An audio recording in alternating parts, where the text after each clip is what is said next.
Hi, good morning. My name's Alan Brown. I'm a realtor here in the Orlando metro area.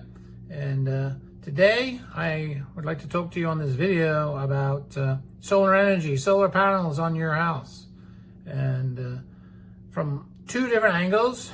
I want to talk to you from my own personal experience, because I had solar panels installed on my own house here in the fall of 2023.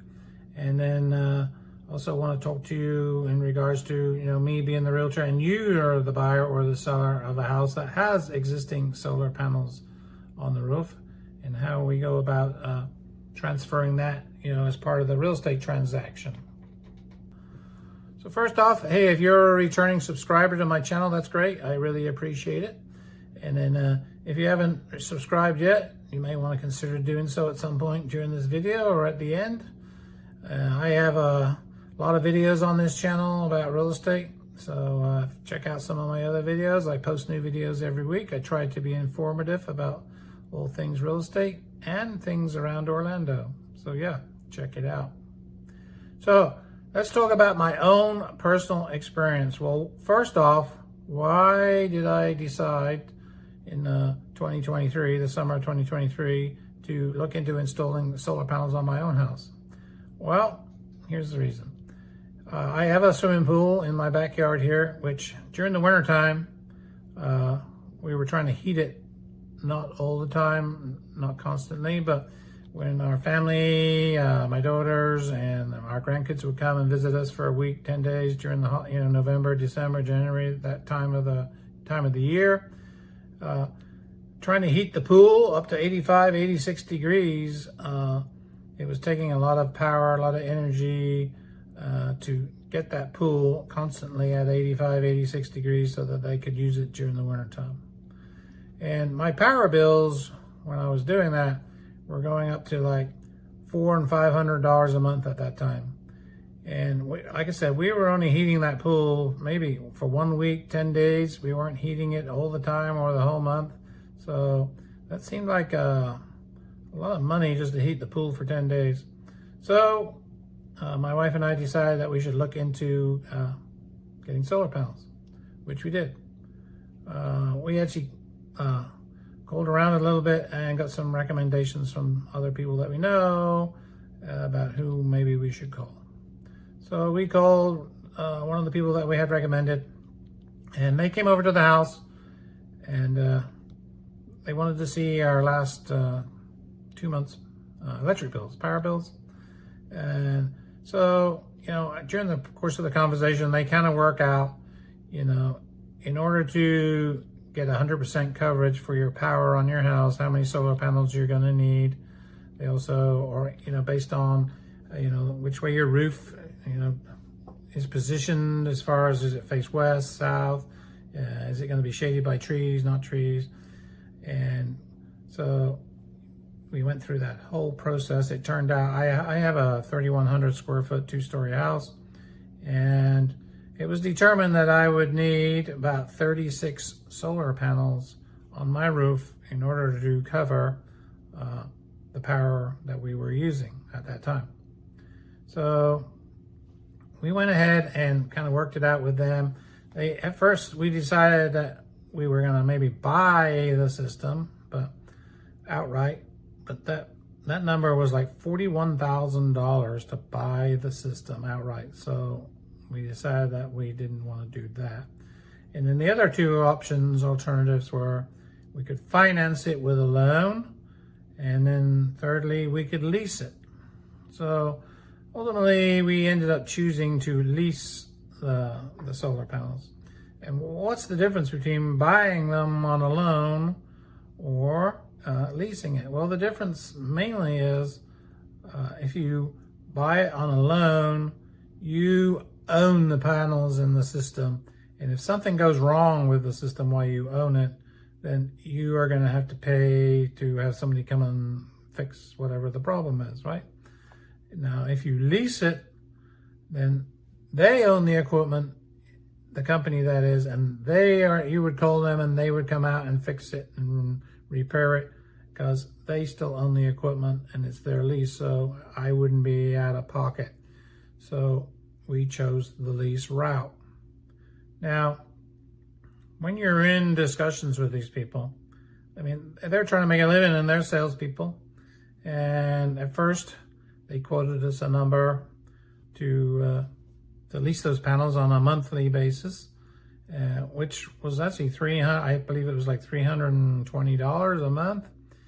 And my wife and I, we talked it over and decided that that really was too high. I mean, yeah, I mean, sometimes our bills were back, if we weren't heating our pool, our bills were down around $300, $280 a month in the wintertime. Obviously, they were a little higher in the summer because we were using air conditioning a lot more. So we negotiated with the guy we were sitting with. We said we weren't going to sign up to lease the solar panels at $320 a month.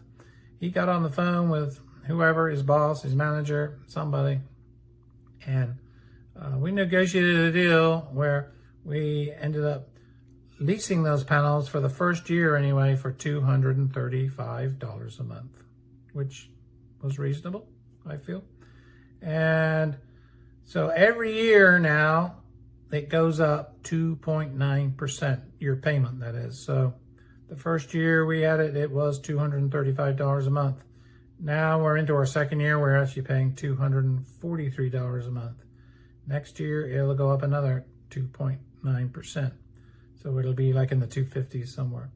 So I feel like that's pretty a reasonable price to pay for solar energy. So our experience has been with it is that, yeah, it's more than covered our power bills every month. It doesn't even matter. I mean, I know some days it's cloudy and we don't generate as much power on those cloudy, rainy days as much as we use. But over a period of a month, we're usually at about 125%. In other words, we're generating 125% of our power needs through the solar, and we're just, that's the way it is. We're just generating more power than we need. So you do have to, at least we are a Duke Energy customer, so you do have to pay a, connection fee every month to Duke Energy. Currently it's around $45 a month, because you are using their transmission lines, or either sending power back through down their lines to the grid, or when you're not generating enough solar, you're pulling power from the grid.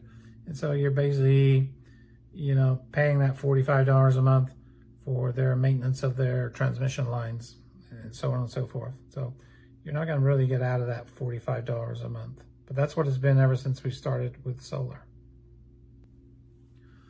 So we've been happy with our solar. We have not had an issue with it so far. We've had it almost 2 years, like I said. There is an app on your phone, so you can track on a minute-to-minute basis, daily basis, monthly basis. It shows you, in real time, how much power your house is using and how much solar the panels are, energy, how much they're generating. The other thing I will tell you is that not all solar panels are equal. They have different solar panels that generate different amount of power.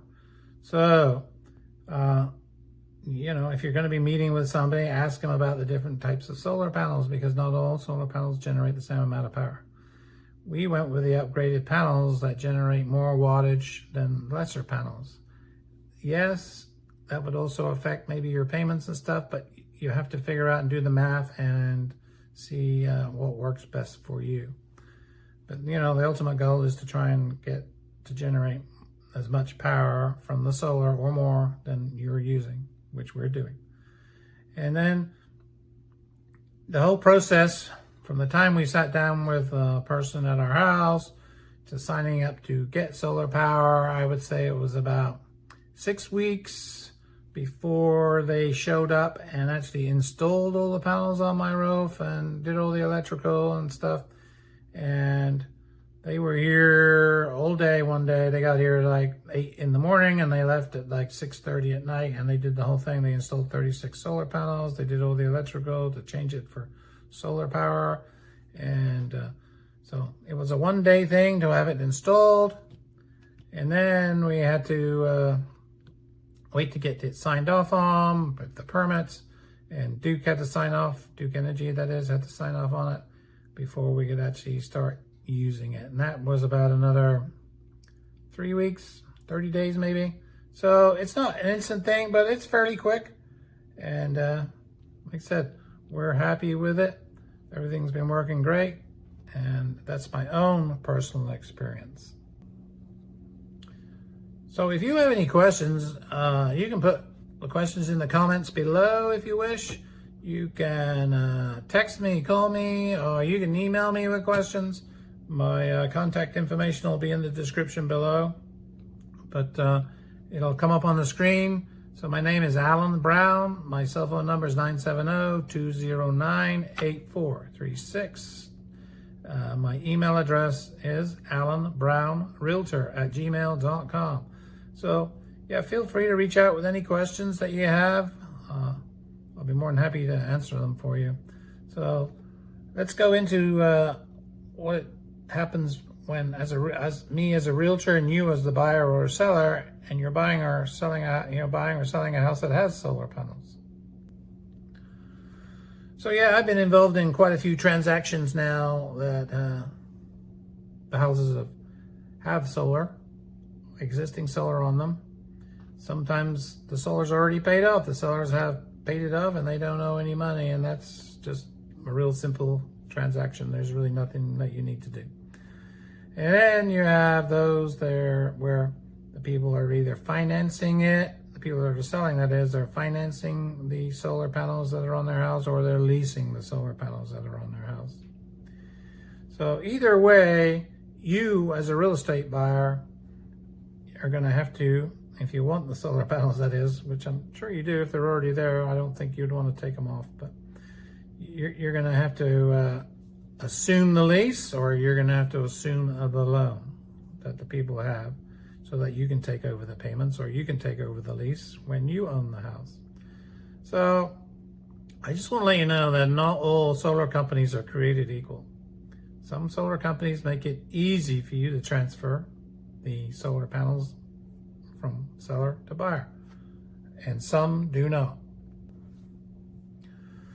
So one of the first things you should do is, like, okay, when you're making an offer on a house that has solar, you should put it's contingent on you, the buyer, assuming either the loan, if it's a loan, or you're assuming the lease, and make it contingent on that, and maybe put a date specific in that contract by which there's a certain time period where you get to review those documents, so that you know what you're signing up for, what the payments are, how long left it is on it, and what the process is to assume the loan or the lease.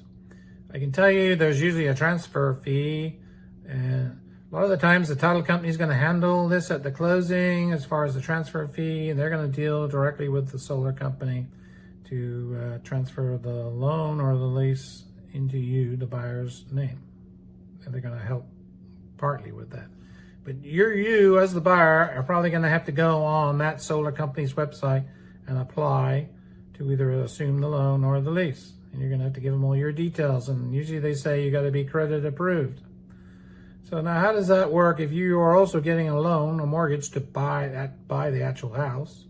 So if you are signing up for a lease and or the loan, on the existing loan on that solar, the mortgage company will be factoring in those payments, those monthly payments, to see, as part of whether you qualify. Kind of like, you have your car payments. Well, now you have a payment on the solar. So it does affect how you might qualify for a loan, mortgage that is, to buy the house. So just be aware of that. Also, make sure you get a copy of the lease or the copy of the loan documents for the solar so you can read it through. The seller should be providing you with that information, or their realtor who represents the seller should have that information for you to review. And I strongly encourage that you review it, just so you know what you're getting into. Because usually those loans and those leases, they're going to last 25 years. And like I said, if you're getting a loan, if you're assuming the loan for the lease, then you're going to be responsible for maintaining the equipment. And if you're getting a lease, then the solar company is probably going to be maintaining the equipment. But you know, you need to read the documents just to be sure. So, and usually, like I said, it should be a seamless, really relatively painless, I should say, experience. But it can be frustrating, and it can be, for better word, pain in the ass, because I dealt with one company on one sale, and they said that they would not transfer the lease into the new buyer's name until after the property had closed, and the new buyer could provide them a copy of the deed saying that they now own the property. And this was on a lease. Quite frankly, that's just crazy. But that's the way we ended up doing it, and there was a lot of trust involved between the seller and the buyer, because the seller had to keep the solar in their name after the closing, while, you know, the buyer went about, you know, providing the solar company with a copy of the deed showing that they own the property, et cetera, et cetera. And it didn't take just a few days. It actually took more than 30 days to get that done, because my sellers, I represented the seller in that transaction, and my sellers were good enough to, keep it in their name until it got transferred into the new buyer's name. There was an agreement for the buyer to pay the first month's solar lease, but it could have gone awry. It could have not worked out. Fortunately, it did work out, because my sellers did call me, I think about 6 weeks after the transaction had closed, and said that they finally gotten the solar out of their name and into the new buyer's name. That's how long it took. You know, I don't recommend that, or I don't like doing that, but that's the way that particular solar company wanted it done, and that's not the way it's done with all the other companies I've ever dealt with. Usually it's done on the day of the closing. So anyway, I just want to make sure that you are aware of what the differences are. Like I said, if you have any questions, feel free to reach out to me. I'll answer them to the best of my ability. And there are a lot of different solar companies out there. And if you know which solar company it is, usually you can go to their website, and they have somewhere on their website where it says how to transfer the lease or the loan into somebody's new buyer's name if you're selling the property. Again, going back to that particular company I was talking about, nowhere on their website did it have any link to transferring the property. You had to actually read through the small print in the lease to find out where it said what I just told you about. You have to wait until after the closing, and the buyer has to provide a copy of the deed. It was actually written in the lease. There were nowhere on their website did it say that. So just be aware. And thanks for watching this video. Like I said, if you have any questions, if you're looking to buy or sell a house here in the Orlando metro area, I mainly serve the areas of Davenport, Haines City, Winter Garden, Kissimmee, Winter Haven, and Auburndale. So if you're thinking of selling or buying in any of those areas, I'd love to be your realtor of choice. I've been doing this 35 years, 30 of them in Colorado. That's why I have a Colorado cell phone number. The last 5 years here in the Florida, Orlando metro area. So love to hear from you, and we look forward to you subscribing and watching some more of my videos. Thank you.